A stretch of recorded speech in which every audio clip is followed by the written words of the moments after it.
All right, welcome back. Would you guys let me know if you actually are seeing everything, hearing everything, etc.? That would be very helpful to know. Uh, I would like to be sure that things are working. That's always helpful. So let me know if audio is working, video is working, etc. That would be a helpful tidbit for those who are watching to give you a little feedback. Anybody, anything? Hello? Hello? Can you hear me? Mork calling Orson. Come in, Orson. All right, so I'm going to proceed under the idea that things are working because I don't want to have to restart 20 zillion times today. But today we're talking about gun issues, gun rights, gun control, everything and anything related to that within the United States. It's always been a controversial issue. On one side, you have people who are fans of firearms ownership. They enjoy shooting sports, they might just think guns are interesting. And on the other side, you have people who are a little more concerned about the things that come with having an armed population. Just type a quick thing in the chat here. Hear me now. Okay. Because if they can't hear me, they can't hear me asking if they can hear me now. So as I was saying earlier, before I had to restart the stream, for the past year or two, we've been in what's called the Trump slump, which means gun sales have been down, and that happens whenever gun buyers tend to feel that their gun rights are secure, that there's no threat to them, that type of thing. They figure there's all the time in the world to buy their next gun when they feel, comfortable doing that. However, when anything happens that makes people start to doubt the future of gun rights, they tend to buy more of them. And the way that that's normally tracked, and by the government's own admission, this is not the most accurate metric in the world, they tend to look at the number of background check requests that come from gun dealers. And the more requests there are, the more they assume there are increases in gun sales. It's inaccurate for a couple reasons, mainly because running a background check does not mean somebody bought a gun, and running a single background check can also allow people to buy multiple guns. So it's not like a one-to-one ratio. Plus, there are ways that you can purchase firearms that do not actually involve having to do a background check, which is what's called the gun show loophole. So it's not a 100% accurate metric, but there's been an upswing in background check requests recently in the lead up to the 2020 Democrat caucuses and primaries, with most of the Democrat candidates having some stance that says, I want to do something about the gun violence problem we have in this country, and some candidates, including one who is kind of out of it now, who went full bore and said they wanted to take away certain kinds of guns. Now, fortunately, that's not a widespread belief among Democrats. They're not really a let's take away all the guns and melt them down crowd. You do have one or two people who have said that, and they're not real serious contenders for office. But almost all Democrat candidates have some idea about gun control laws they'd like to propose. Copter, I'm not sure what you're asking. Did the Black Friday gun sales numbers this year? I'm not sure what that question is. Are you asking if I have those numbers? I don't know how anybody would actually collect those numbers. But like I say, the closest metric we have is the number of requests for background checks. And since Thanksgiving, they've had very high numbers compared to what is usually happening around this time of year. And they're attributing it to the approach of the Democrat primaries and caucuses. If you have a link that might give some information on that, that would be great. So, what I'd like to do today is talk about the gun control issue in the United States, where it's going, where it's been, the history of gun control, the history of the Second Amendment, and get some, sort of perspective on what we can look forward to in the future, either for good or ill, and how this situation has come to be what it is, along with a little discussion about how gun crime relates to the prevalence of guns in the country. So let's wind the clocks back to the founders' days. They wrote the Second Amendment, and the language in it, by today's standards, is kind of obscure. It's not exactly the simplest sentence, but if you take a look at it, this is something that's very important to know. It is actually one single very long sentence. Okay, and this is something that's caused a lot of debate and argument over the years, because gun ownership advocates tend to focus only on the second half of that sentence, where it says, "The right of the people to keep and bear arms shall not be infringed." But that is ignoring the entire first half of the sentence, which says, "A well-regulated militia being necessary to the security of a free state." And it follows, "The right of the people to keep and bear arms shall not be infringed." So in order to get a real clear idea on what that means and what the intent of the founders was, you need to look at the sentence in its entirety, and then you need to view it within the context of the people who wrote it and when it was written. So back in the days when the Constitution was being written and the Bill of Rights was being written, the Revolutionary War had already been won. The United States were a bunch of colonies looking for a unifying document. Thank you, Copter. You should be able to post a link right here, actually. I don't think I have disabled links in this chat at this point, but I will look on Discord as well.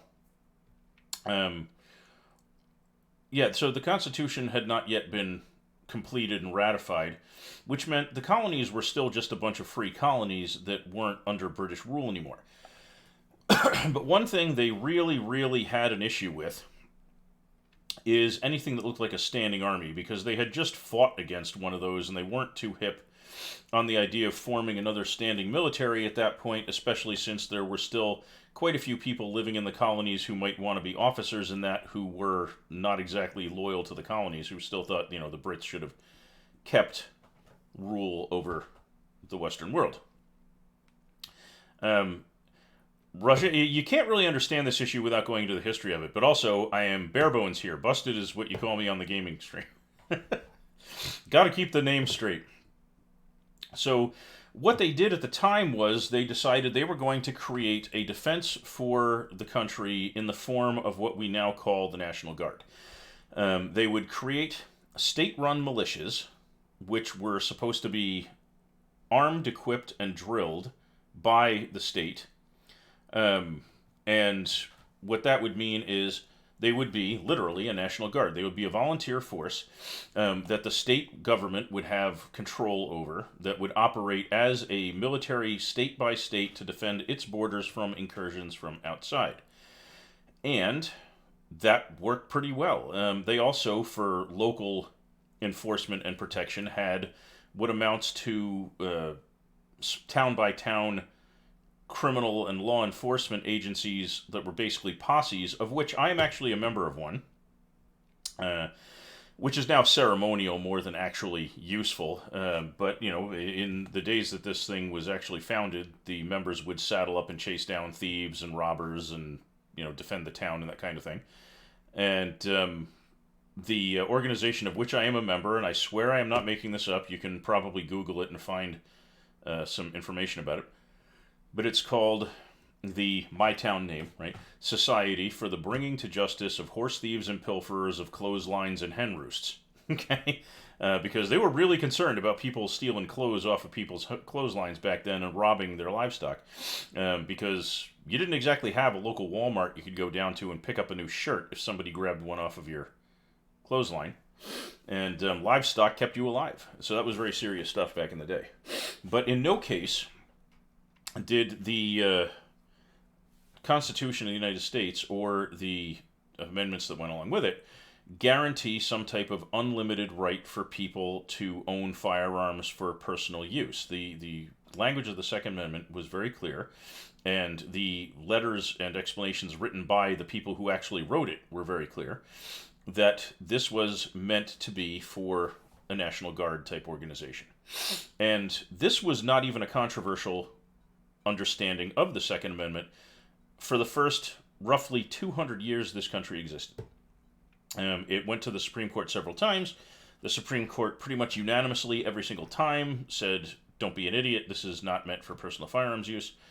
And then the 1970s happened, where there was a concerted move on the part of the NRA, which at that point had been, up till then, a fairly minor organization who did things like teach marksmanship skills and advocate for gun safety, right, which is completely not their main focus now.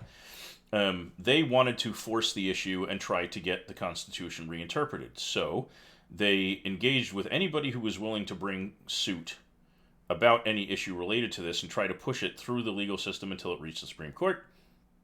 And they found their pivotal issue in the Washington, D.C. area, which actually had a set of laws that the NRA didn't like about whether or not you could have concealed weapons or whether you had to register them, etc.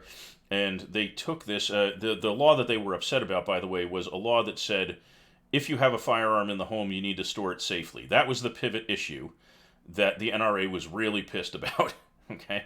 And they pushed that all the way to the Supreme Court, and I believe the case was called Heller v. Washington, D.C., or Heller v. District of Columbia. But they did this during the Nixon era, when the court had been stacked with some real hardline conservatives, and they managed to push it all the way to the Supreme Court, where they got a favorable ruling that reinterpreted the Second Amendment away from its original intent, and 200 years of legal precedent got thrown out the window. And to this day, some of the justices that retired from the court at that time who wrote the dissenting opinions described that as the biggest constitutional fraud ever perpetrated against the citizens of the United States. So what we have now is a circumstance in which the original meaning and intent of the Second Amendment has been discarded and overruled essentially by a partisan Supreme Court to mean something that the language of the Constitution and the amendments does not actually say. However, that is the law of the land now, so we have to operate within the framework that says that gun ownership for personal use is protected under the Second Amendment, unless and until the Supreme Court rules on it again in the other direction. So we can't just sit here and say sour grapes, sour grapes. We have to operate within the framework that we currently live under. But it's important to understand that anybody who says that the Second Amendment is there to give you the right to keep and bear arms as a private citizen is simply constitutionally incorrect. The interpretation of it that happened in the 70s is not reflective of the original intent. So where does that leave us today? Well, the United States has approximately 320 million people living in it, and it has actually more than that number of guns, which makes us pretty much unique in the world, in that we have a larger number of privately owned firearms in this country than we have actual private citizens in this country, which is a pretty amazing fact to consider. Hello, poop-papa. And, that does make the problem we have with gun-related crimes and violence a very difficult one to tackle, because it's a very difficult prospect to think of a practical way to keep firearms out of the hands of criminals when there are well over 300 million of them floating around the country.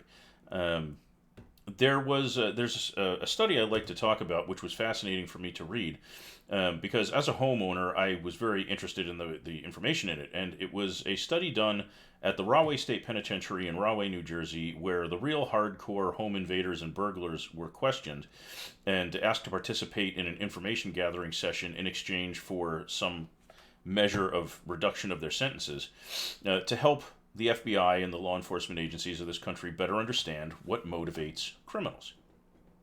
And Copter, if you can provide some kind of evidence to back that up, please post it. I will be glad to look through it. One of the things that they asked these people about was what makes you choose a home to burgle and what makes you avoid a home to burgle.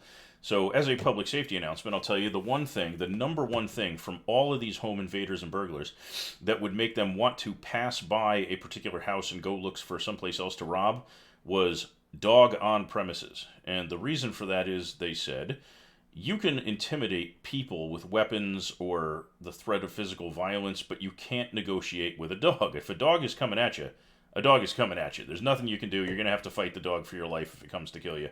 And most people like dogs and they're reluctant to kill them, so they just don't want to be in that circumstance.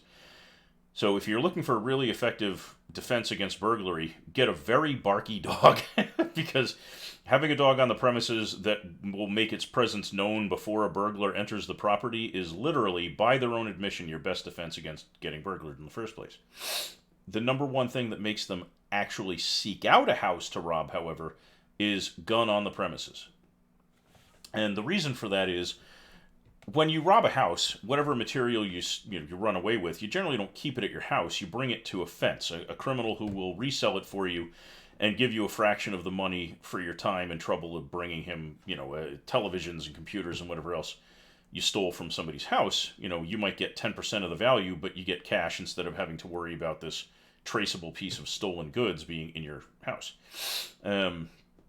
And by far, one of the easiest things in the world to fence are guns, because the criminal element has a huge demand for them. They're willing to pay for them without asking any questions. So having guns in your home is actually a magnet for home invaders and burglars. They want those guns because they want to be able to resell them. And that sort of leads to an eventual discussion about how do you secure your guns, both to keep yourself safe and to make them, unattractive as burglar bait.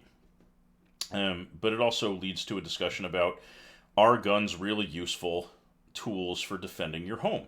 And the answer to that is a little more complicated than a yes or a no. For obvious reasons, a gun can be a very effective tool for stopping a burglar.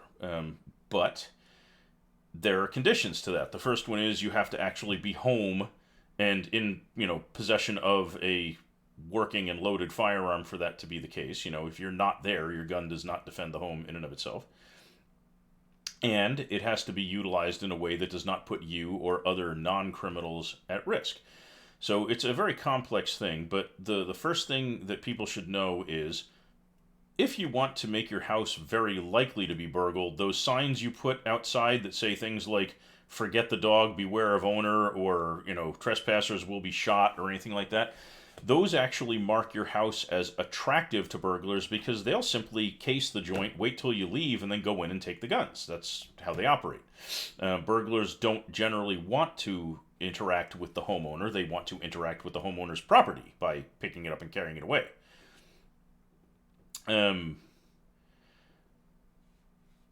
So that there's a bunch of complexity to that circumstance.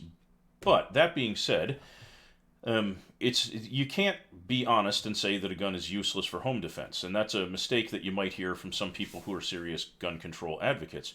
It's simply wrong. Any weapon that a home owner can use to defend themselves, their family, and their property can be effective if the circumstances surrounding its use are favorable. The challenge is how you make sure that that's the case. A frying pan could be effective. I guess if you live in the world of PUBG, yes, a frying pan can be effective. I would not want to have to put myself in a position where I had to get into hand-to-hand combat with a burglar in order to swing the frying pan. But if nothing else is there, you use the frying pan. Copter, even if there are 3 times that many, I don't think that really changes the basic premise that there are more guns in this country than there are people, right? Because that's the whole point of discussing the 300 plus million guns item, is that there are a huge number of personal firearms in this country. So the other thing that you need to really delve into in order to get a background for, being able to discuss gun control from an informed position is the question of how does the presence of guns affect a society? And the answer to that, again, is not a simple answer. There are societies that handle gun ownership in a way that renders gun ownership a very minor contributor to injuries and violence and things like that. And there are countries that don't handle it particularly well. If you want an example of a heavily armed country where violence is hideously commonplace, you could look at someplace like Somalia, which, if Copter is still paying attention in the chat, he may have actually been on ship off the coast of that country and seen just how bad things can get there. Um, but that is a country where it's basically a war zone from, border to border. But then you have countries like Germany that have some fairly rigid gun control laws. Um, Nothing extreme, no outright ban of all private firearms ownership, nothing like that. But they have a very mature way of viewing guns in that country, and they are very big on adhering to their national laws. So they don't have. Yeah, Somali. He's actually, I think, had to fight Somali pirates in his time. That's what he does. Is he protects cargo vessels and such from piracy. Um,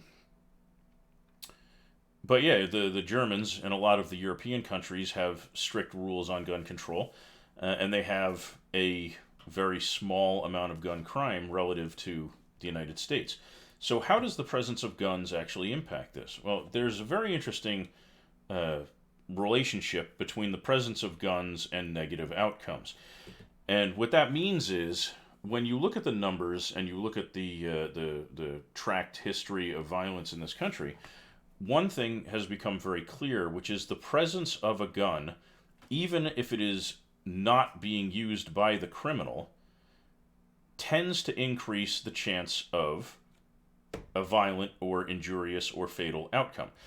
Which you would think would be pretty obvious. Having a gun around makes it more likely somebody's going to get shot, right? That's pretty obvious. One would hope that it would always be the bad guy, whatever we want to define the bad guy as. Copter, feel free to discuss or to mention what you see as being problematic with the German gun laws.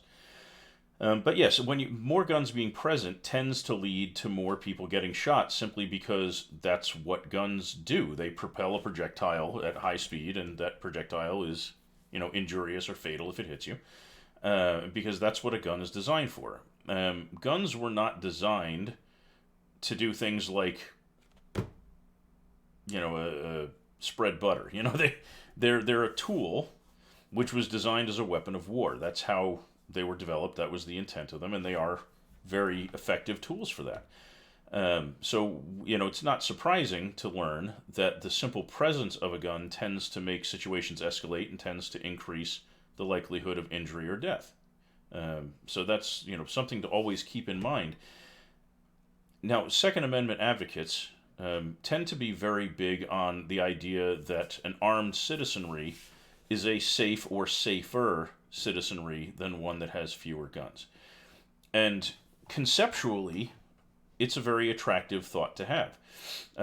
Culturally, we live in a country that was founded by armed resistance to oppression, right? So we have a cultural link to that idea. And, it's a very American thing to think of guns as tools of defense. But the fact is, guns in and of themselves don't have a link to specifically being offensive or defensive tools. They're a tool that is for propelling projectiles. In the same way that a hammer doesn't care whether it's being used to pound in a nail or to use the claw end on the back to extract one.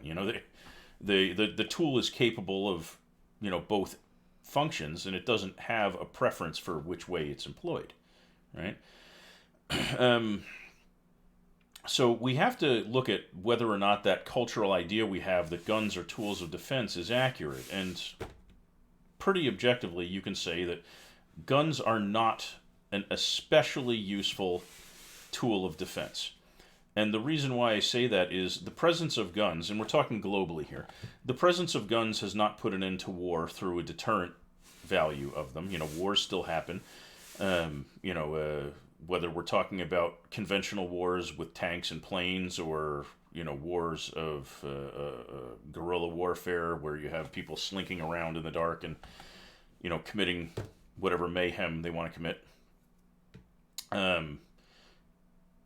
So we can't really say that having guns present is an effective deterrent because everywhere on Earth where guns are present, they do not actually prevent crimes from happening. They also tend to make the outcomes of crime worse because the presence of guns means a greater likelihood of armed criminals. And that's an unfortunate corollary because it would be really nice to think that only heroic and noble and good people would ever have a gun, but that's not the way things have panned out. So we have to look at this from a position of reality rather than, wishful thinking, for lack of a better term. So let's see. He's called Dragon Man outside of Denver, and Dragon Man has a legitimate reason to own all them guns. He has a museum. Okay. I would have to read more about this Dragon Man. But if he has a gun museum, I am not entirely sure what would make you need thousands of guns in it. And I'm not sure how you adequately secure them all, but hopefully this guy has given some thought to that and created a safe and secure way of keeping those guns from ever being stolen and used for nefarious purposes. But having a civilian-owned gun museum, it is a reason to have thousands of guns, but we can discuss whether or not that's necessarily a legitimate reason. You would have to say that there is a legitimate reason for a civilian to have a display of thousands and thousands of guns. Please pardon the barking of the dog. She's excited because I believe my wife is coming home any moment. But with the headphones on, which you can't see because the model that I'm using doesn't have headphones, but I won't hear the garage door go up and down when she's arriving, so she may be here. Where were we? Oh, yeah. The guy may have those guns, but it's debatable whether or not that's a legitimate claim for having them all. For the same reason somebody might want to have a museum of explosives, that doesn't necessarily mean somebody has a legitimate reason to have thousands of bombs. There may be thousands of kinds of bombs, but a civilian may not necessarily have a legitimate reason for having and displaying them. You see what I'm saying? So that's a discussable thing. If you'll hang on for just a moment, the wife is home. I'd like to say a quick hi to her.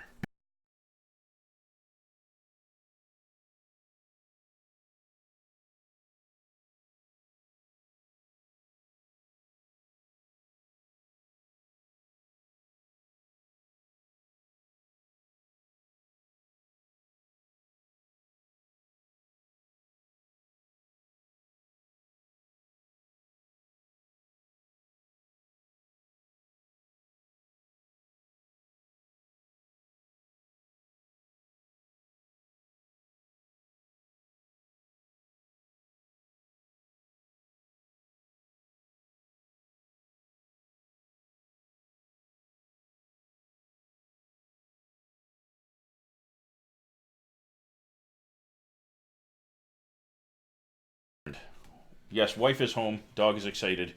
So forgive any barking that may happen. Yes, I muted to say hello to my wife while she came here to say hello to me without you guys having to listen to me talking to my wife. So, let's bring things to the present here. At the moment in the United States, we have a serious problem with gun-related violence and injury and death, which I think, we if we're going to have a reasonable discussion about it, we have to at least agree that large amounts of gun violence, injury, and death is a bad thing, that is a problem that needs to be addressed in some way. We can discuss the different ways, but if we don't agree that this is a problem, then there's not going to be much of a useful discussion here. Let me bring up that link in another window. Okay, hang on a second. Let's see if I can get this to show up. Okay, so here is Dragon Man's webpage. Military museum, shooting range, paintball park. Yeah, okay, so it's interesting.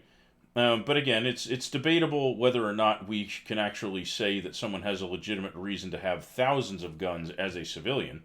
I mean, having a government-owned museum, that is secured by the military or something might be a little safer than just having one guy in his tank top here sitting around and, trying to keep secure all this stuff. That's a lot of hardware.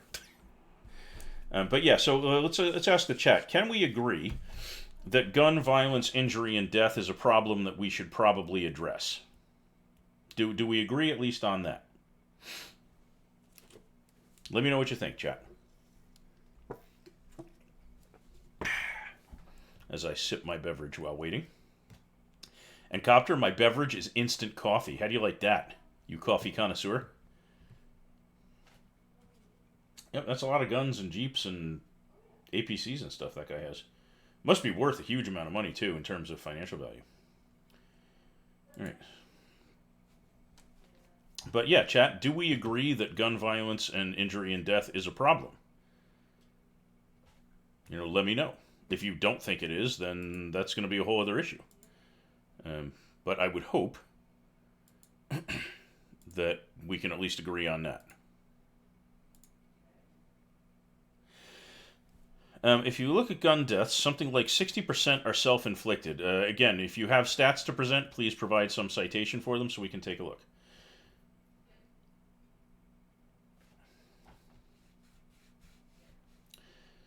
But even so, do we think that, whatever percentage of those gun deaths, do we think that gun-related crime, injury, and death is a problem or not? So let's answer that question before we go any further, because the rest of the discussion becomes kind of pointless if you think that people getting killed, injured, and hurt and victimized by criminals using guns, etc., is no big deal. Then we have a fundamental difference of opinion about how the world should work that sort of makes further discussion a lot harder.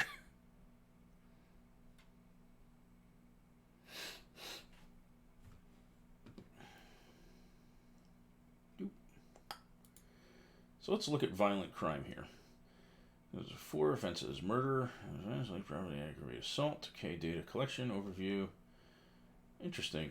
Violent crime. So yeah, the FBI collects a lot of data on this stuff. I wonder what we'll get if we just look at the murder information. Be very interesting. There are a bunch of tables of data there. So we'll probably be looking at some of this weapons data. All right.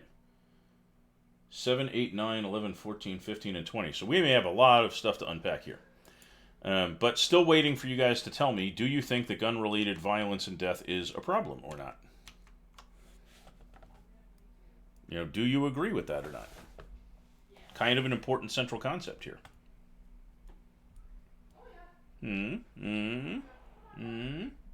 What do you think, guys? I can almost see Copter at his computer digging away, finding stats on whether or not people were killed by their own hand or not. Andreas, thank you for chiming in. Yeah, I think it's a problem too. So that brings us, if we're in agreement on that, to the current circumstance in the United States, which is the debate mostly revolving around how do we cope with that? Andreas says no guns equals no death by guns, and that seems logically accurate. If there's no gun present, you can't be killed by one. The question, is that the appropriate solution, and if so, how would you implement it, becomes part of that discussion. Compared to the other leading deaths, it's not a problem. Okay, well, we're not talking about whether or not it's more or fewer than other causes. We are talking about whether it is a problem or it is not a problem. Okay, now, having personally been in an active shooter situation where I had to, hide in place and hope not to get killed, I was there 2 years ago at the Dartmouth Hitchcock Hospital in Lebanon, New Hampshire, when a guy showed up to shoot his mother a couple of times in the ER and wandered around the hospital, for a bit and then tried to escape. So I have a very personal interest in seeing this resolved in some way that keeps people safer. And just because, smoking may kill more people a year than gun violence doesn't mean gun violence is not a problem. So we're not talking about how big of a problem it is relative to some other kind of problem. We're just asking, is it a problem in and of itself? So Copter, here's the question to you is, do you think gun-related injuries, violence, and death is a problem or not?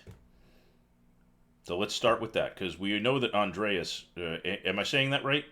Is it Andrea S. or Andreas, or I'm not sure what. But yes, I think it's a problem. Andrea or Andreas thinks it is. Copter, your opinion is which side of that? Is it a problem or is it not a problem? Because, we can have other broadcasts about other stuff that is also a problem if you want to discuss other things on other shows. So, Godzilla says, no guns for people means people with unregistered guns can kill people without guns. Then what? Okay, so yes, If you have only criminals with guns, then you have a disadvantage to an unarmed populace. But is that really the end of the question? And the answer to that is no. Um, and this is something, by the way, that question is a very important one, so I'm glad you brought it up. um, which is, what effect does having the laws that reduce civilian gun ownership going to have on crime? And you have to start by looking at, okay, if we're going to worry about what happens when criminals are armed, we have to wonder, how do they get their guns, okay? Because gun manufacturers and gun retailers don't have a felons only day where, criminals walk in and buy crates of guns to distribute to their gangs or militias or whatever other nasty groups of people that are going to go, victimize the poor and suspecting public, maybe. The guns the criminal element has, at least in the United States, come from legally manufactured guns that are sent to legal distributors and sold. What you have to keep in mind is, the guy who shot a bunch of people in Las Vegas from his high-rise hotel room, he was not a criminal until the minute he started shooting. He didn't have a criminal record. He hadn't used his guns for any crimes in the past. This was, up till that very moment, a law-abiding gun owner. And yet he still killed a huge number of people in a very short period of time using guns as his weapon of choice. So what you have to keep in mind is, the way the criminal element gets their guns is, they're either purchased legally by law-abiding people and then stolen from those law-abiding people, or they are straw purchased, meaning somebody who does not have a criminal record goes someplace where it's easy to buy guns, like my home state of New Hampshire, and buys a lot of guns and then takes them someplace where criminals want them and sells them to the criminals, okay? So you can't really say, oh, well, what happens when just the criminals have guns, while ignoring the fact that the whole reason criminals have guns is because non-criminals wanted guns and created a large market into which they were funneled in huge numbers. Had it not been for the extremely high demand among the civilian population for a nearly endless number of guns, the criminal element in this country would not be armed the way they are. To use the obvious pun here, the Second Amendment fans literally shot themselves in the foot by providing this ocean of guns for criminals to get their hands on.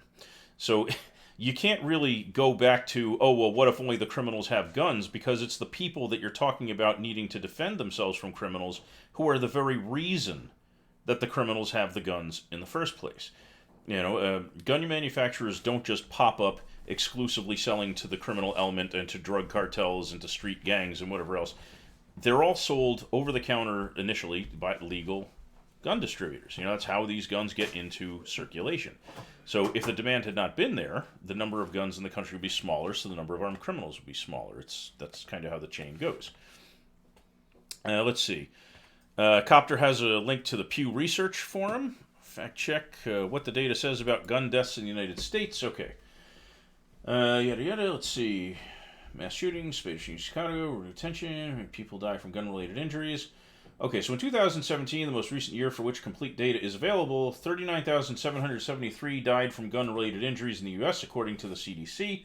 This figure includes murders and gun suicides, along with 3 other less common types tracked by the CDC: unintentional, involved law enforcement, or whose circumstances could not be determined. It excludes death in which gunshot injuries played a contributing but not principal role. Okay? So let's see if we can't get this chart to blow up a little bigger here. Okay, so a lot of suicides happened with guns, and that is a frightening figure. Suicide is a horrible thing. I've got friends who've lost family members to it. It's a tragic thing no matter how you slice it. But this does not really present an argument in favor of civilian gun ownership, because the counter-argument is, if those people who were suicidal hadn't had the easy method of killing themselves that comes from firearms being present, the enormous likelihood is that other methods may have not been used because people don't want to suffer the pain that goes along with death. When they're genuinely suicidal, they want the pain to stop, not to continue. That's why people kill themselves. Maybe they're suffering physical pain, maybe they're suffering emotional pain, but they want whatever's distressing them to end. They do not want to suffer further. So guns are a primary weapon of choice for that endeavor because they are quick and they do not involve as much suffering as other methods. So yes, that's an unfortunate circumstance to say that so many people killed themselves with guns, but it does not mean the guns, didn't have anything to do with it. It doesn't mean that their presence had no impact on that number. People are much, and this is something you can read enormous numbers of studies about, and I will try to find one for you in a few minutes. But the easier it is to commit acts of violence, the more likely people are to commit acts of violence, which is actually at its most horrifyingly prevalent not in the suicide rate, but in the numbers of people that cops shoot with tasers and accidentally kill them, because they're under the impression that that's easy and acceptable and it's not going to be lethal. And the fact of the matter is that a taser can kill people, very readily, depending on their health circumstances. If they have any problem with their heart, if they, are older, if they're not physically strong. Me as an older, overweight sufferer of a heart attack who survived one, a taser shot to me would probably be instantly fatal. But if you look at the statistics for the number of times police officers will draw a weapon and fire it at somebody who is a civilian, that number shoots up drastically, if you pardon the expression, everywhere that tasers are issued. Because cops see them as a non-lethal alternative, so they don't see as many obstacles to the idea of drawing a weapon and firing it. The presence of a weapon that is perceived to be of easy use and suitable to the needs of the person using it increases the likelihood of that person using the weapon because it's easy. And that's a problem because we like the idea of police being able to subdue a suspect without shooting him in the face, but we also should be very concerned that they are much quicker to draw a weapon when they have an alternative that they think will not necessarily be fatal, but which very well can be. So we need to keep a lot of different factors in mind here, which is actually part of the problem with the gun violence issue in this country. Is it's such a complicated issue. There's no easy, let's take away all the guns and then everything will stop, because that's not true. Number one, removing hundreds of millions of guns from the public would be a monumental task that would be very difficult to make happen at all. And even if you could do it, it would necessarily lead to a period of time where civilians were vulnerable because criminals would be a lot less likely to voluntarily surrender weapons than the law-abiding public. That's not necessarily an argument saying we should never do anything to reduce the number of guns in this country. It just means that it's a very complex idea that can't just be resolved with a quick and easy absolutist kind of statement. Andreas, many people say more guns are better security, but the opposite is the case. Only the police and hunters has the right to own a gun. Andreas, that's, I'm glad to hear your opinion on that. A lot of people actually think that not even hunters should have guns, because the fact of the matter is that hunting for sport is, by definition, taking joy in the intentional stalking and killing of an animal. And in a day when supermarkets are provided for, where slaughterhouses, they will slaughter the animals as efficiently as possible, meaning they want them dead as fast as possible, which means the amount of suffering they have to undergo is mitigated. Compared to the idea of having to take careful aim, hope you get a kill shot on the first time, and if you don't, pursue a terrified, suffering, and dying animal through who knows how much forest or wetland or whatever you're hunting in, before they finally die in terror and fear and loneliness and despair.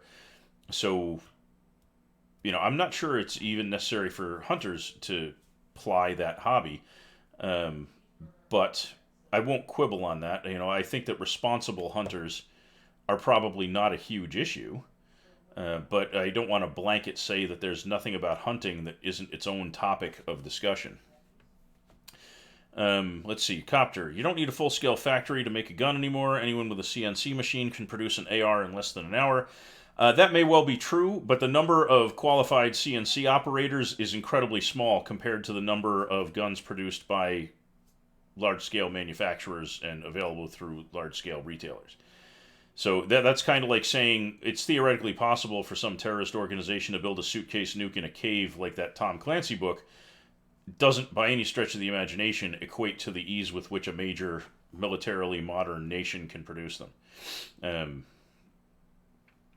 Andreas, I think a psycho test to buy a gun is also important. Now we're getting to a subject that I find very interesting, which is why do we let gun purchases happen so easily? And as I talked about in a show 2 shows ago, I have a friend who is a very bright guy, Second Amendment, advocate, enthusiastic gun owner, and he likes to say, you know, drunk drivers kill more people a year than are involved in gun-related deaths. So, do you want to ban cars? And that analogy always infuriates me because it's such a bad analogy. And he says it with complete sincerity, so I don't fault him for that. He's not trying to be deceptive or anything. But that's a crap analogy. And the reason for that is that guns and cars are very different things. A gun is a tool designed for killing things, and a car is a tool designed for transportation and commerce.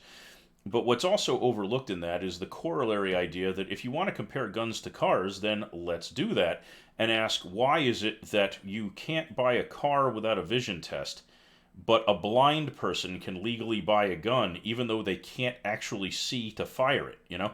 And why is there no vision test required for gun purchases? Why is there no, requirement to take a written test demonstrating that you at least have a basic understanding of your state's gun-related laws, like there is with your driving test when you get a license? Why do we not require people to carry insurance on guns the way we carry insurance on cars? So there's a whole slew of questions that go along with that. And honestly, I think that one of the big things we could be doing better in this country is the universal background check idea, which should include, as far as I'm concerned, information about people having been diagnosed with violent disorders of any kind, that sort of thing, which should, I would think, preclude them from purchasing or owning a firearm.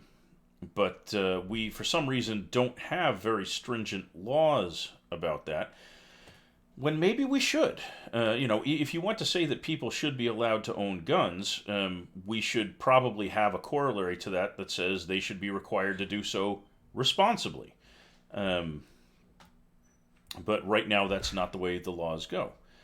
Going door to door collecting guns is not an option. I disagree. It is absolutely an option. It's definitely not an easy one, but it is an option. I'm just not going to say it's the best option. But you can't say something is not an option just because it would be difficult or impractical. I'm sure that there was one candidate for the Democratic primary who I believe has dropped out of the race who was entirely on board with the door-to-door collection of guns by using a buyback program, which amounts to essentially the same thing, only you would get money for your gun instead of just having it taken away and melted down into scrap. But door-to-door collection can be considered as an option. It's just probably going to end up being rejected as too impractical to work. If anything, a hunting rifle is more dangerous than any off-the-shelf AR. I'm going to disagree with that on the basis of you have to compare it on more than the damage that would be inflicted by a single bullet from either one, because your average hunting rifle is generally going to be a precision weapon, probably bolt action with a rail on top for mounting a scope, etc., etc. Whereas an AR is something that is designed to have a 30-round magazine and unload that magazine very quickly. So there is the bullet-by-bullet comparison, but there's also the overall effectiveness comparison. And the easiest way to sort of disprove the claim that the hunting rifle is the more dangerous option is to simply look at what the militaries of the world use. They do not anymore use the single-shot Enfield rifle. They always use large magazine-fed automatic or semi-automatic or select-fire weapons. They do not limit themselves to the high-caliber single-shot hunting-style weapon, like ever, anywhere, that they have options for anything more effective. Let's see. Guns to buy about the WWW is a danger. One of the problems you have with controlling the way a nation's population can access guns is that it's challenging to control the many avenues via which they can purchase them. And that is something that definitely needs to be addressed in any kind of comprehensive answer to the question, how do we deal with the gun violence problem? You can't buy a gun off a normal website unless you have an FFL. That is true, Copter, but as you have personally pointed out in the past, a federal firearms license is not that difficult to get. Hunting rifles have more range. Depends on the rifle. There are semi-automatic or select fire weapons that can be effective at tremendous ranges. That being said, when you're talking about gun-related violence, at least here in the United States, most gun-related injuries and deaths are not something that happens at a range of 1,000 meters. They tend to, if you look at the FBI statistics, if you look at the way people are getting shot, suicides shoot themselves in the head at a distance of 0. And most gun fights where people are actively shooting at each other happen at a range of 7 meters or less. So the long range abilities of a dedicated marksman weapon are not really a huge factor in the gun violence problem in this country, because with the exception of things like the DC Sniper from several years ago, most people who are out to commit mayhem don't take huge numbers of incredibly long range shots with hunting rifles. Even the guy who went berserk in Las Vegas was using AR-15s from his hotel room when a hunting rifle might have been more accurate, simply because the volume of firepower, the volume of bullets you can send down range, is generally more deadly than slow paced single shots. And Godzilla, the one thing you're going to have trouble with is finding a consistent, accepted definition for the phrase assault rifle. That's been the subject of a lot of debate. Like, what makes something an assault rifle is a question that we don't have any clear-cut answer to as yet. Bolt-action rifles died out ages ago. Everything is self-loading now. Not true. I've been to gun stores in the past few years where they still sell bolt-action rifles. For marksmanship purposes, bolt-action rifles will always be preferable to any type of auto-loading rifle because they do not lose gas compression out the action of the weapon when the trigger is pulled, because the gas from the exploding powder is what cycles the action in a semi-automatic or fully automatic weapon, whereas a bolt-action rifle keeps the chamber sealed, so all the gas is used to propel the bullet, which gives it a higher velocity and therefore a flatter trajectory and thus greater accuracy. And I bet you didn't expect me to know that stuff. Shotguns as well are hunting weapons. A shotgun is a gun. It was originally designed as a hunting weapon for shooting fast-moving targets that a single-shot rifle would be hard-pressed to engage. But they are still very dangerous when pointed at humans. A shotgun will mess you up really badly. I would not want to discount the fact that shotguns can be used in mayhem against people. Copter, an FFL isn't meant to be hard to get, just takes months. It is time-consuming, yes, but it is not difficult. Hang on a second. Wife asking me a question here.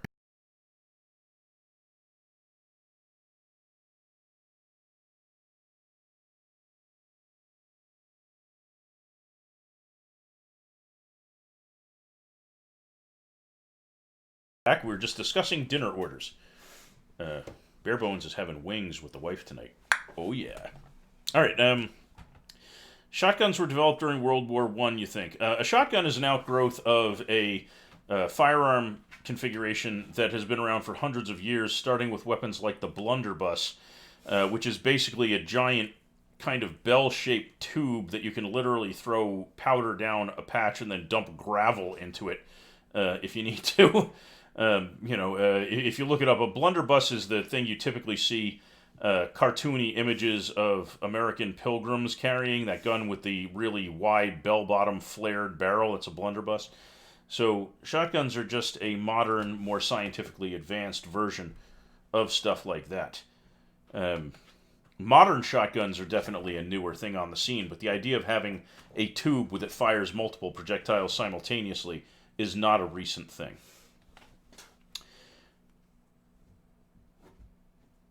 Okay, so wow, we're having some very interesting discussions tonight. Thank you guys for, and any ladies that may be here for contributing to this.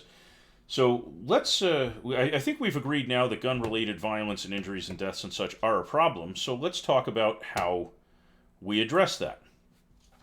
So the first question you have to ask is, should guns be present in the civilian population or not? And under the laws of the country right now, they are. So we can't really just say, let's outlaw guns, because that's probably never going to happen, and I'm not sure that outlawing all guns is even a desirable option. But let's focus instead on how we mitigate the harmful use of firearms. And right now, we're in a presidential primary season where the Democrats are trying to decide which candidate to use. Hang on, I got a sniffle. To run in the 2020 presidential election. And a great many of them have had a lot of things to say about their proposals for what to do about the gun violence problem in this country. Let me just back up for a second and check the chat. I watched a guy take a round of 00 buckshot to the stomach. Messing something up with a shotgun is an understatement. Yes. And the whole reason, or the fact that it is very devastating to be hit with multiple projectiles is the entire reason for the Glazer safety slug, if you want to look those up, which is basically a bullet for a conventional weapon that's designed to fragment and release a whole bunch of pellets stored inside the main bullet case. Let's take a look at what some of the candidates have suggested. So this is Mike Bloomberg's campaign page. He's big on taking on the NRA. So how is he going to do something about this? His plan is not really all that clear-cut, which is a problem we have in American politics. Is there are a lot of politicians on both sides of the fence who will make broad and sweeping claims about what they want to do, but not have a lot of detailed information about what that would entail. Bloomberg only says that he has worked with groups that are big on gun safety and has spent a lot of money on this stuff and hired some undercover investigations. But he hasn't really said much about his national plan for this stuff. So let's talk about my favorite candidate, Bernie Sanders. And by the way, down beneath this main screen, there should be a poll where you can vote for which of the Democrat candidates you think is the one who should win the primary season. So I'm always interested in hearing what people say about that. Bernie Sanders on gun policy. He says gun control legislation would ultimately fall on individual states, which I think is an interesting take because Sanders is a let the states decide kind of candidate. And I think that has some advantages to it because different states have different views on how they want to handle guns. And while I think there needs to be a cohesive national policy, I do recognize that different population segments of the country have different needs and interests and desires when it comes to things like this.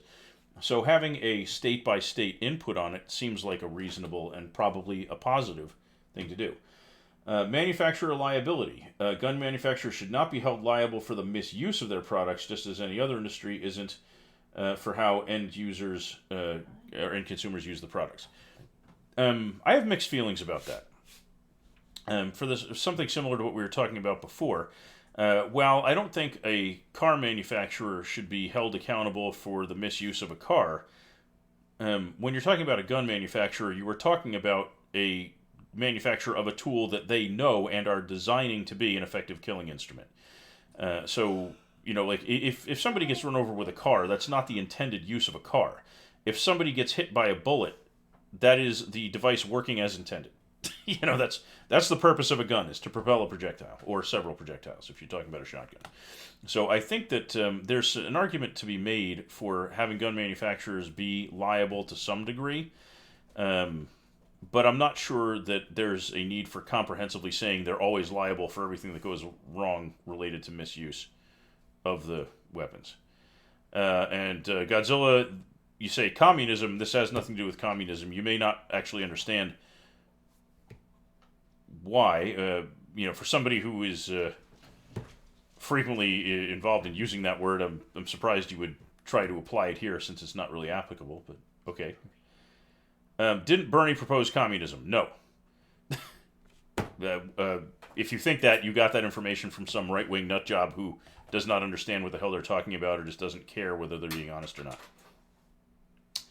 Let's see. Improve mental health. Gun control is not the only solution to curbing the epidemic of gun violence. There must be other efforts to assist those with mental health issues in order to prevent suicides by firearms or mass shootings in public places.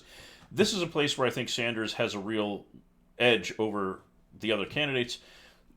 Because, as Copter was quick to point out, a large percentage of firearms-related deaths in this country are suicides, and if we made mental health care more readily available, if we destigmatized it, with luck and with some hope, I would hope that a lot of those people would not choose to end their own lives. They would get the help they need and find other paths to alleviating their challenges, to reducing the ways in which they suffer or struggle.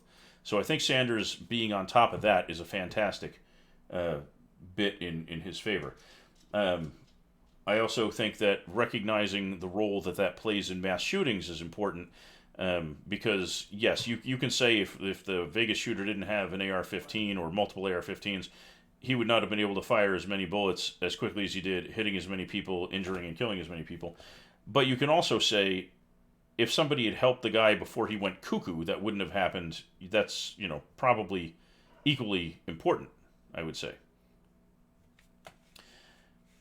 You got it from the R3 end of the ocean. I'm not sure what that means. The R3 of the ocean. I'm not sure I get that. Take on the NRA. The National Rifle Association is a powerful lobbying group with too much influence over gun legislation. Bernie wants to take on the NRA and limit their political influence. I agree with that 100%. One of the biggest problems we have facing the representative governance that we have in this country right now is a thing called the Citizens United ruling, which allows anybody, including corporate entities, to be considered citizens with free speech rights, giving them the right to contribute a literally unlimited amount of money to influence politics. And when you do that, any very wealthy interest is going to spend as much money as they can afford to try to sway legislation in whatever ways they decide they want. And the large organizations have enormously more money to invest in that kind of practice than the average citizen. So the Citizens United ruling takes power out of the hands of the people and puts it into the hands of the incredibly rich and to large corporations, which is not what the government of the United States is supposed to look like. Sanders has had a record of saying something similar about every major wealthy lobbying interest, not just the NRA. But the NRA happens to be the one that's applicable when we're talking about gun violence issues. Copter, the NRA lost your support 3 years ago. Well, I'm glad to hear that. The NRA, I think at one point had a much nobler purpose than it does now. But when they started trying to influence American political life, and when they started advocating for things like selling the so-called cop-killing, armor-piercing bullets, which were designed to go through Kevlar vests, as something that civilians should own, I take issue with that. And I think that they have certainly lost their right to claim that they have the best interest of the people at heart, at the very least. I mean, there are people who will say a lot worse about the NRA than me. So, that's a very different thing. So, yeah. Let's see, what time is it? 5:30? Okay. Kevlar isn't hard to penetrate. That's true, but there are types of ammunition that are specifically designed to penetrate it better than others. And the NRA was very big on wanting the civilian population to have unfettered access to those kinds of, ammunition. And I think that's probably not a good thing for the American public to have. I mean, I don't necessarily think that all cops are noble. We have plenty of examples of aggressive and violent police officers in this country, but I do like to think that by and large, cops are good people. Certainly the ones in my hometown have proven themselves to be excellent examples of law officers. And I just don't think that even if there are a couple bad apples in that particular barrel, that they deserve to be shot by citizens with armor-piercing bullets. I don't think that's necessarily, in the best interest of the country. But again, somebody could feel free to argue against that if they wanted. I'm sure it would be an interesting debate. Anything that has 2,000 feet per second is basically going to ignore a Kevlar vest. Maybe so, but I mean, modern body armor for police isn't just Kevlar. It's also, going to have ceramic strike plates and such. And don't underestimate how much I know about this stuff, Copter. But the point being that selling armor-piercing ammunition to the public is not something that has much in the way of legitimate civilian use other than for shooting at people wearing body armor. And that's not a great use for it. Let's see. What else were we going to look at today? Okay, so I got the page up for the FBI's stats on violent crime and such, but I'm realizing now they have a whole lot of tables on this, and if I'm going to do adequate justice to the data that they collect, I'm going to need more time than I have today. So I'll probably put together another show for a later date looking at the FBI data, probably when something happens in the news that, makes it appropriate to talk about gun control today. Just the wings? Hang on just a second.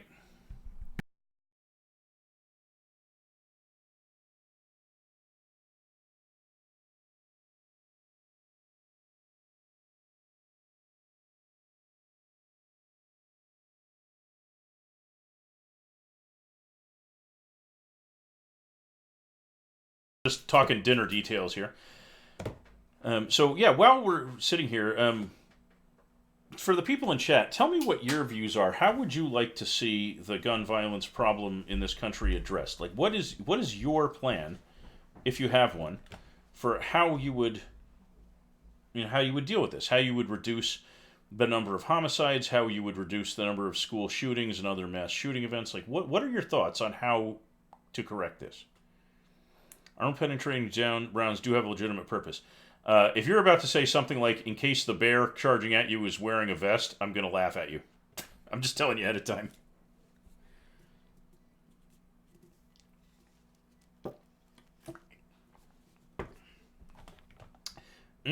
Copter. Instant coffee. That'll make Copter cringe. He is definitely a connoisseur of coffee.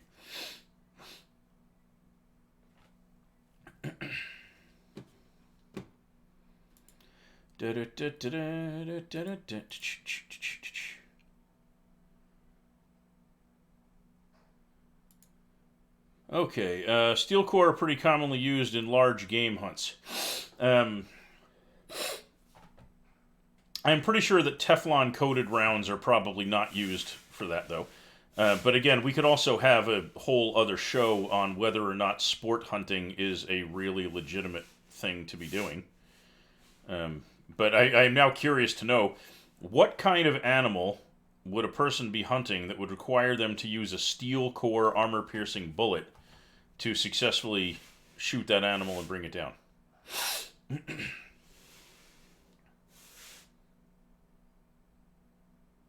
Now, bearing in mind, I actually have relatives who do things like hunt bear, and they do not use armor-piercing rounds to do it. So I would have to assume you were talking about something a lot bigger than a bear.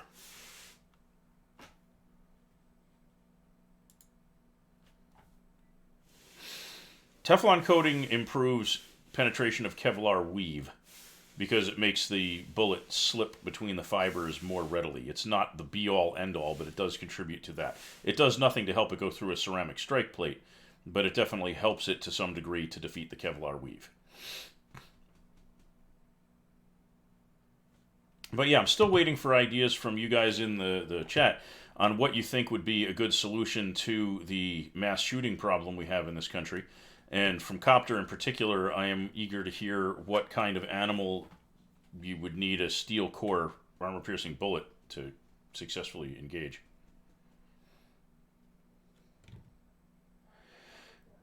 And let's look back a little. Godzilla, Bernie Sanders does not endorse communism. Bernie Sanders does also not endorse socialism. He endorses a public option, a single-payer public health care option, but he is not suggesting socialism. Socialism is when the government owns all the means of production in the country. That is not what he is suggesting. He is suggesting that we need a single-payer healthcare system and that we need to make college free to the student, which is not the same thing. He's not saying the government needs to own the colleges. He's not saying the government needs to own all the hospitals. He's saying that the government needs to fund all of it for all citizens to make it accessible to all.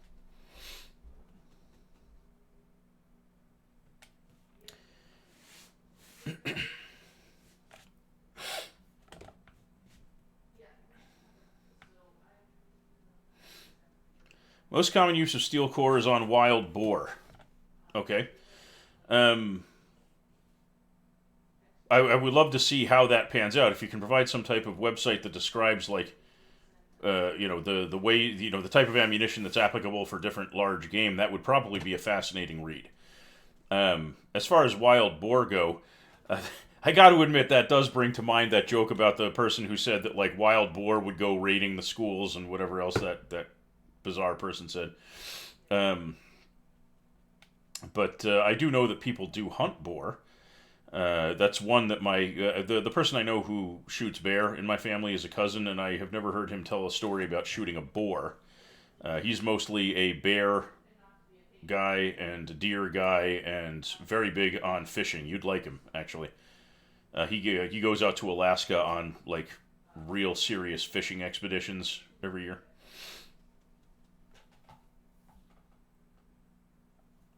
If you ever come up to my part of the world, I'll introduce you. You guys would probably love going on trips to the great fishing spots together. So yeah, still waiting for anybody in chat to propose a solution to the gun violence problem in this country, the mass shooting problem, the school shooting problem. Is it that you are thinking about your answers, or that you don't actually have a plan right now and you're just sort of acknowledging it's a really god awfully complicated situation and you don't have an immediate answer? Like, how's that coming together for you guys in chat?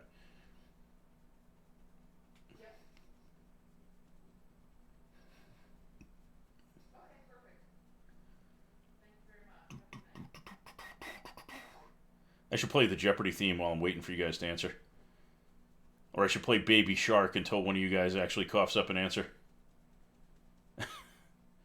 Baby shark doo doo doo doo doo doo. Baby shark doo doo doo doo doo doo. Baby shark doo doo doo doo doo doo. Baby shark. Hang on a second. Wife has dinner information.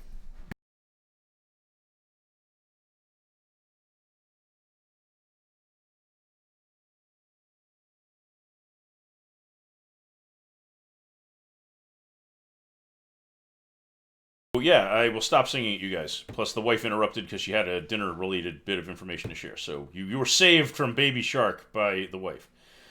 Also, Godzilla, here I am bare bones. Busted is for the other channel. Boar have such words. Boars have thick cartilage. A normal soft lead bullet breaks apart and won't reach the vital parts for a clean kill. Good to know. Copter also says the solution to the gun violence problem is not an easy one. There's no solution that keeps everyone happy, and I will agree with that. The thing that I want to express about my views on it is, honestly, I could care less what keeps everybody happy. I care what keeps most people alive. If it has to piss off a whole bunch of gun owners to see the next 50 kids not get killed in a school, I'm okay with making them mad. You know. When it comes down to what's more important, that guy's ability to have a museum with thousands of guns in it, or the lives of some grade schoolers who got mowed down because somebody got their hands on a gun who shouldn't have one. I'll side with protecting the grade schoolers every single time. One side will always feel like they got stabbed in the back by the other. Again, don't care. I care about who gets to live and who doesn't. I will always put the lives of kids who would have otherwise been shot in a school ahead of the upset level of anybody who wants to own guns. This is one of the things I struggle with this issue, is it absolutely blows my mind that there is a huge segment of the American population that puts their interest in owning guns ahead of the lives of all the people who get killed. You know, there is a common thought among people who are involved in discussing gun-related issues that when Sandy Hook school shooting happened and nobody would let anything get done, like nobody from the Republican right would let anything get done to address the problem, they pretty much knew that the country was screwed, because there are people who legitimately said, we could give two shits about how many of those kids got killed, we just want the NRA money. You know, and that is mind-blowingly awful. You know, if a person can't see that it is enormously more valuable and enormously more important to protect the lives of school children than it is to allow somebody to have a museum with a few thousand guns in it, they have such a failing of morals, ethics, and empathy that I have no idea how to bridge that gap. I just have no concept of how you reach a person who would think that way. You know, the sad thing is, the only legitimate thing you can say back to that is, maybe someday one of your kids will get shot and you'll finally understand, but you can't wish that on anybody. Nobody should be that horrible. But it seems like these people who are so against the idea of making any kind of positive change will literally not get the point unless somebody they love dies in a way that could have easily been prevented if some kind of reform had been in place. And you just can't morally wish that death on them. And that's the horrifying part is, the only thing that will affect them is something so horrific you can't ethically hope they ever experience it.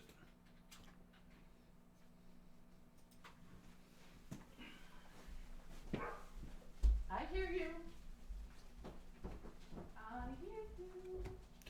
The only effective solution is to find common ground and go from there. Not true. In any circumstance like this, there is a side that is correct and there is a side that is not. And from any moral or ethical position, the side of protecting life is right. Period. End of story. You cannot morally put the desire or the interest in owning guns ahead of the lives of children, ever. There's no compromise on that. There is no middle ground on that. The lives of innocent children must take precedence over the desire to have a gun.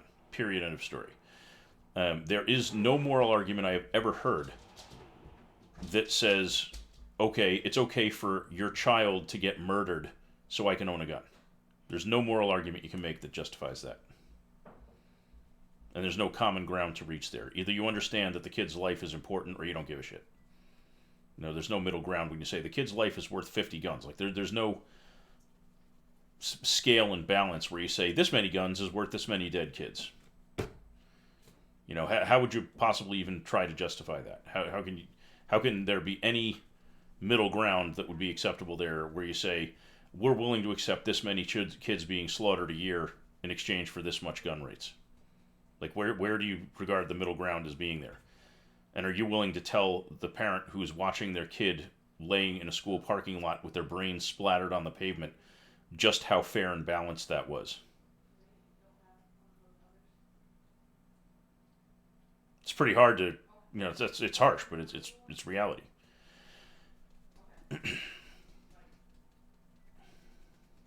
I mean, for a solution to actually work on a nationwide scale is to find a solution both parties will agree to. Again, not true. As far as American political reality goes, what happens legally is whatever the people who control the government make happen.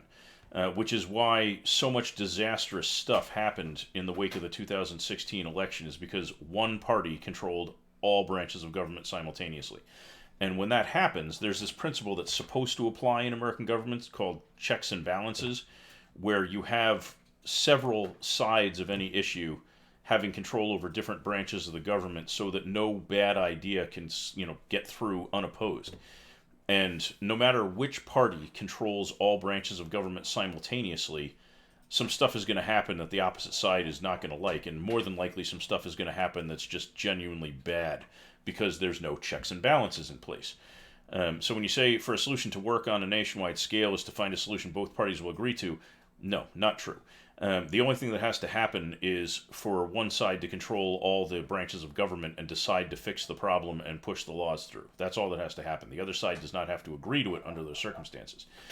And this is one of the things, by the way, that I'm always frustrated with my Second Amendment fan friends and family about, is that every time right-wing people, every time Second Amendment people, every time gun-owning people resist making any reasonable change to the way guns are handled in this country, to the laws that make people safer, to implementing universal background checks, to doing anything that's an obstacle to school shootings, all they're doing is guaranteeing that, just like in 2016, when the Republican Party had all three branches of government, that someday that pendulum is going to swing back the other way, and when the left has control of all three branches of government, when the right has made it clear they will never budge an inch on something as important as keeping school children from being slaughtered, they will simply push the most severe gun restrictions you can imagine through, and there will be literally nothing people like you can do to stop it.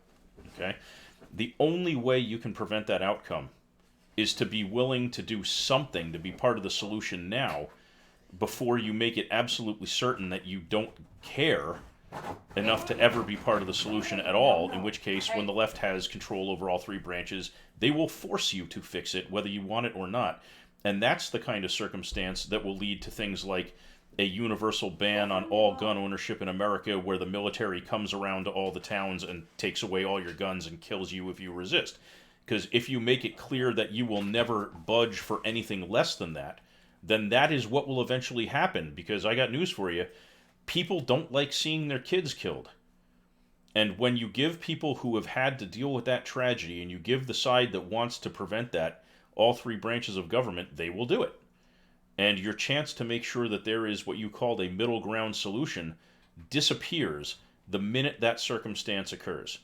So it is in the best interest of people who like private firearms ownership to, I mean, not to be too straightforward about it, but to stop being dicks about the whole thing and actually be part of the solution, to make some kind of move toward improving the level of safety that the country has.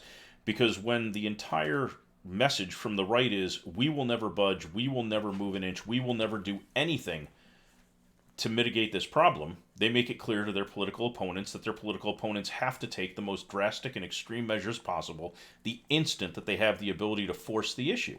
And that's what they will do.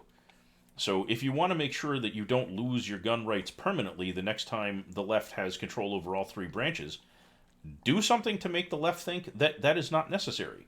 Because I can tell you right now that the one candidate who said, yes, hell yeah, we're going to come and take away all your assault rifles, that movement is only going to gain traction the longer the right refuses to participate in saving kids' lives.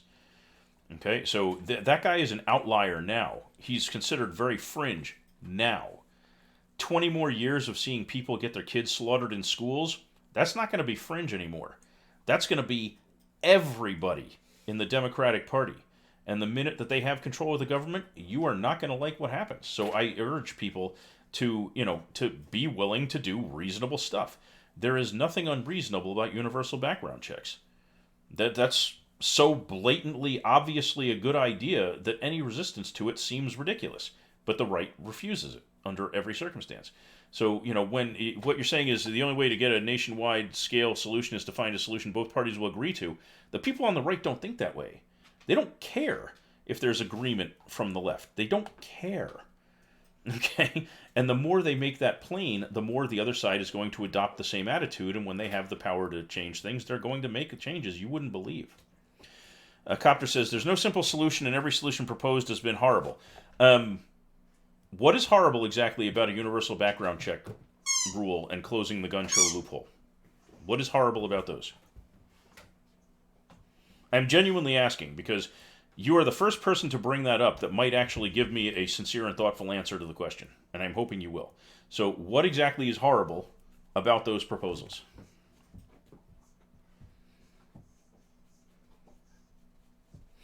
And by the way, I'm going to have to wrap up in like 10 or 15 minutes because it's going to be up to me to go and collect the yummy, yummy chicken wings that we're having for dinner. And yeah, you should all be jealous because the place we get them from, when they make them right, they are the best dang wings ever. Ever! I get excited about wing night.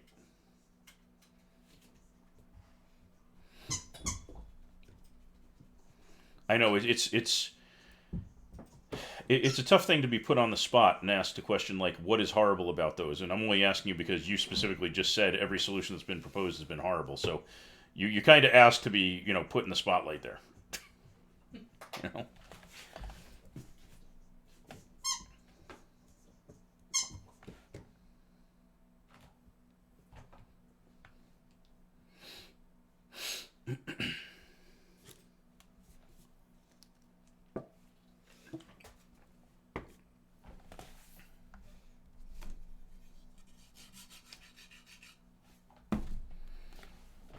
Oh, my dog is here. Bella the Adora dog has arrived. Copter, I hope you're typing out an answer, because with this length of delay, it's either going to be the longest post you've made all night, or you're just sitting there thinking, what the hell do I say to this question? I'm not sure which way that's going right now. Okay. The solution of simply taking guns isn't the best and won't ever go over well, and the idea of a buyback sounds good, but they won't offer anything worth the price of the firearm being bought back. Interesting, also debatable, also not even remotely an answer to the question I asked you, which is, to repeat it, you say every solution proposed has been horrible. What is horrible about universal background checks and closing the gun show loophole? Because those are solutions that have been proposed, and you're saying all the solutions that have been proposed are horrible. So I'm asking you, what is horrible about those?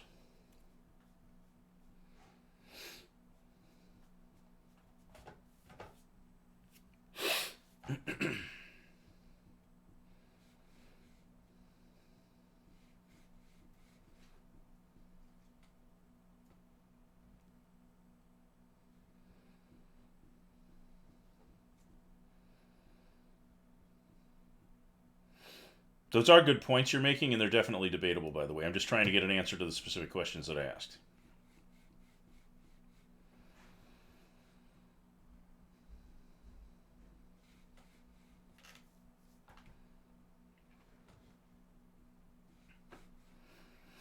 Unrelated to the question I asked Copter, you know what I would love to have happen is one of the right-wing Twitch commentators to co-stream with me and discuss this stuff from, like, having another commentator with the opposing views here.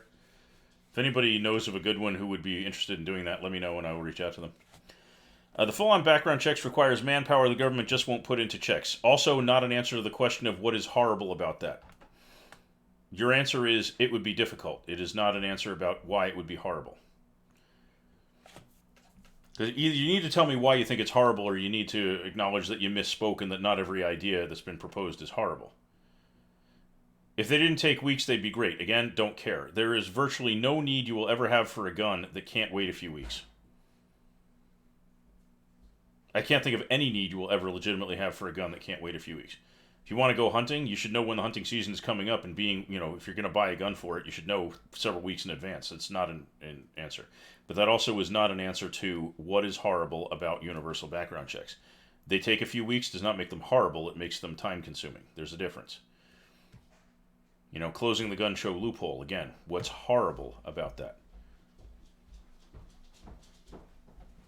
I know it's tough to stay on point with these because it's hard to want to go into that question, because in the end, you're either going to have some reason nobody's thought of about why these are horrible, or you're going to have to end up admitting that some of them are not entirely horrible.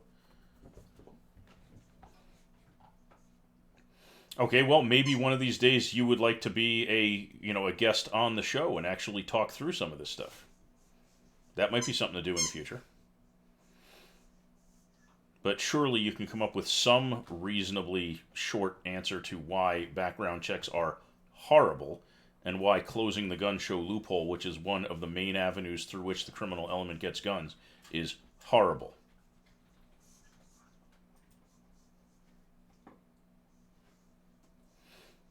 Okay, well, I don't have time to do it on the show today because I'm getting ready to wrap up and shortly to go out and collect the dinner. But we can definitely talk on Discord about when to have a show where you're a guest speaker. If you're going to do that, I would only ask that you make sure to have your information ready to go before we start, and to have some ideas about the specific topics you want to discuss and what points you want to go over, so we have some pre-existing idea of where to take the conversation. But still waiting on any kind of quick answer to why you find background checks horrible or closing the gun show loophole horrible. You got to be able to give me some type of 50 words or less explanation of why at least one of those. The gun show loophole is misunderstood, okay? Does not, again, answer why you think closing that loophole would be horrible. Do you understand why it's tough for me to keep looking at these answers? Because I'm asking very specific questions and you're very specifically not answering them. you know?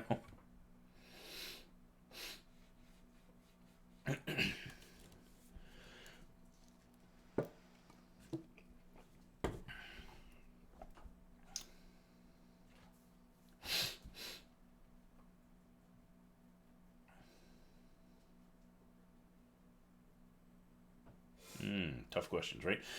Okay, so while Copter is thinking of another comment or two to make, I'm going to say we're going to need to wrap up here. So, Copter, make your next one a good one to give us some food for thought for us to, ponder over after the show.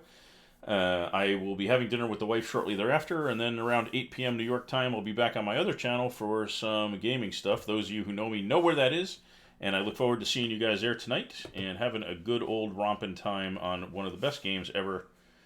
So we'll see how that comes together tonight. Do a little bit of grinding, get new toys. It'll be fun. All right, so last comment from Copter. You have anything else to add? Give us something to go ahead, eat. I'll send you some stuff on Discord. Okay, and we'll talk about it again later. Thank you for those who came by tonight. It is, as always, great to have you here, and it's been a very interesting conversation among you. Thank you in particular to Copter, who spent so much time chatting away there in text. And I look forward to seeing you folks again another time. I hope you have a wonderful evening. This is Barebones, signing off.